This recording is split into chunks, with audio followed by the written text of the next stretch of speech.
What are you going to do with your next chance? Have you ever passed up a chance?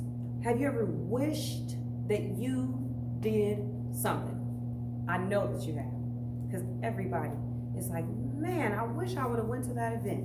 Maybe you hear your friends talking about how fun it was, or it's everybody there, and then something held you back. Maybe it was fear. Maybe you couldn't afford to go. That's my reason sometimes. But either way, what are you going to do with your next chance? I'm going to talk about some chances that I had. Okay, some reasons that I made. I didn't go to an event, or I didn't speak when I thought I should, and it was so disheartening. So I was at this event. Okay, I'm going to shout out to Bees Boutique and Mother Earth. They hosted this event down at the hotel, the newer hotel that we have in downtown Youngstown. And at this event, they had a guest, and her name was India Monet. She is a phenomenal woman. I love her presence. She spoke from a place of truth. Like I really enjoyed her conversation about and her story, the fact that she survived a car accident, and it was epic. Check her out on Instagram. Either way, so India is up on the stage, just up there blinging in this beautiful shiny silver jacket. I remember it because it was just so freaking cute. She was fly, I'm telling y'all. Anyway, so she's pacing on the stage and she's telling her story. And as she tells her story, she looks around in the audience and she says, what is it when you make money while you're sleeping? Money that you don't necessarily have to work for. And then she looks over at me and she does this. Here, answer that. Right to my mouth. And I look at her and I just go. And my daughter nudged me and she looked at me like, Mom, why didn't you answer that? Because let me tell y'all, in my mind, residual income was screaming. I mean, I was screaming, residual income. This is finally my chance.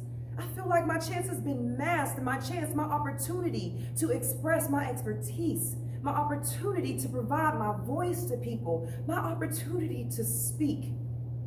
I just passed it up. When I was asked, I passed it up. I bet you I won't the next time. I promise you that. But that comes from a lesson. That comes from learning. That comes from, looking back on this experience. And I asked myself, why did I not say what my mind was screaming? Residual income. Why? I pondered a little bit. I thought about it. And then I went back. And I remember a time when I was a young lady. I was a part of this group. Okay, it was called the Youngstown Connection. This group is in the Youngstown Connection. It's something, a community group in Youngstown where we sing and we dance for love and peace. If you know anything about me, those are the two things that I just love to do. I love to sing and I love to dance. And then we were spreading positivity at a time and I didn't even know it. I just knew I was singing and dancing. So I was so excited. I was in a Macy's Day parade. I was like, oh my God.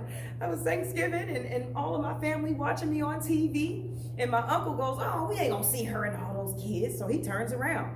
As soon as he turned, my grandma goes, oh, there she goes. I'm like, oh my God. So anyway, you can check that out on YouTube. It's still in there. Actually, I'm gonna put the link down at the bottom.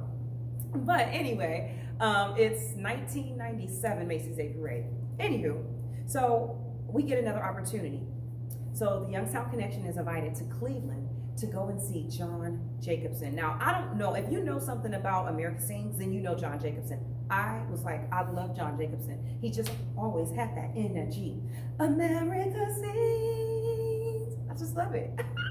So anyway, when we got there, the Youngstown Connection is 12 of us, okay? This is just a little crew. But with 12 of us, we walk in like, to me, I felt like powerful. I felt like we was gangsters, even though they probably was like, no, we weren't gangsters. We were like a strong team. I don't know. But I felt like we walking in with everybody, we sang really good. We danced really good. And I just was super proud of that. So at this event, there were going to be solos giving away. So everybody tried out for the solo. and I got a solo. Little old me, I was like, ah, yeah. You know, I'm so geeked about America Sings anyway at this time.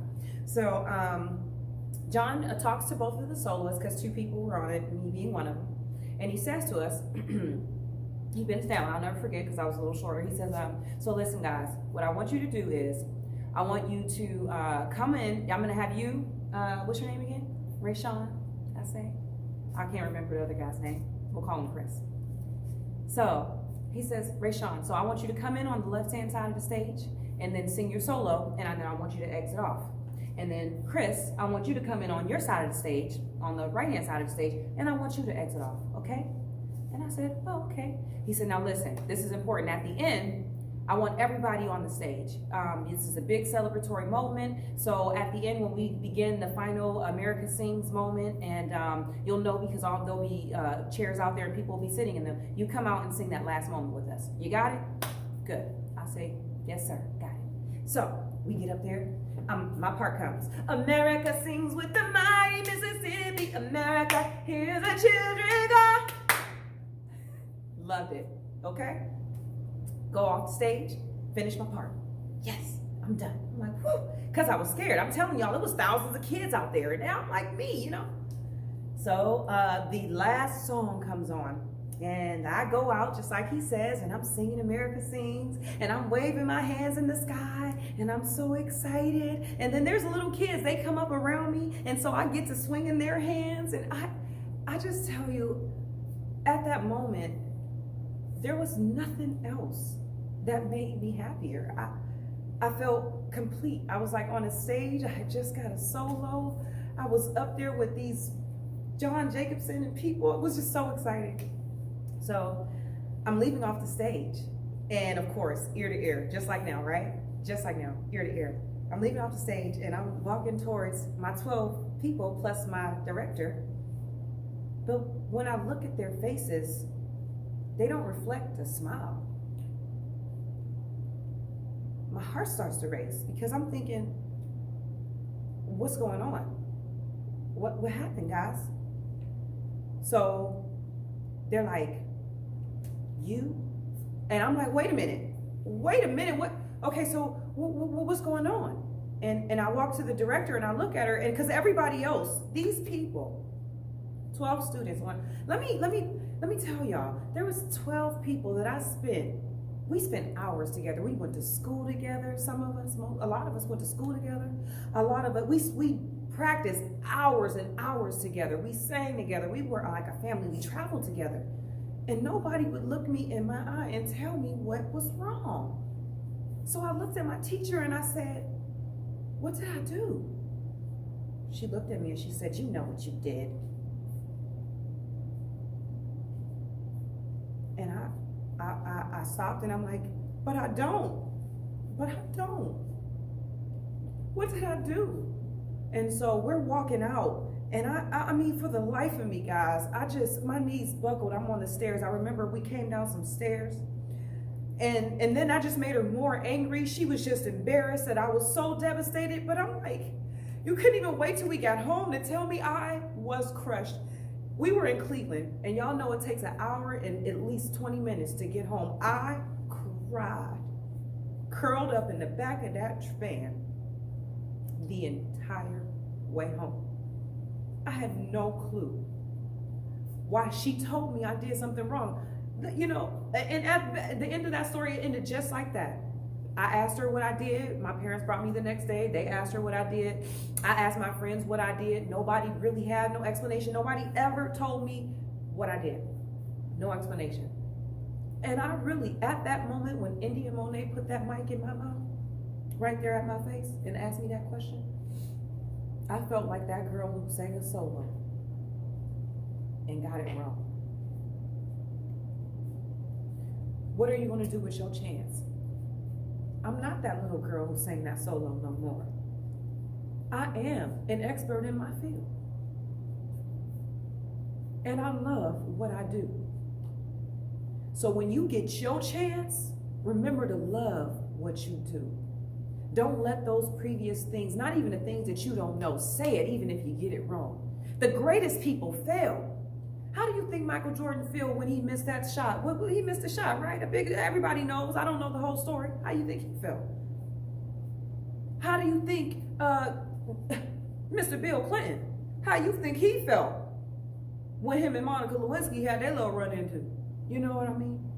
Greatness comes with failures. All of us got to fail. The thing about them people, the thing about those failures is they come back from it. Come back from them. Do not let your chances pass you up. Take I wish I coulda, I wish I woulda out your vocabulary. Because that is what you're going to do with your next chance. That's how you make it.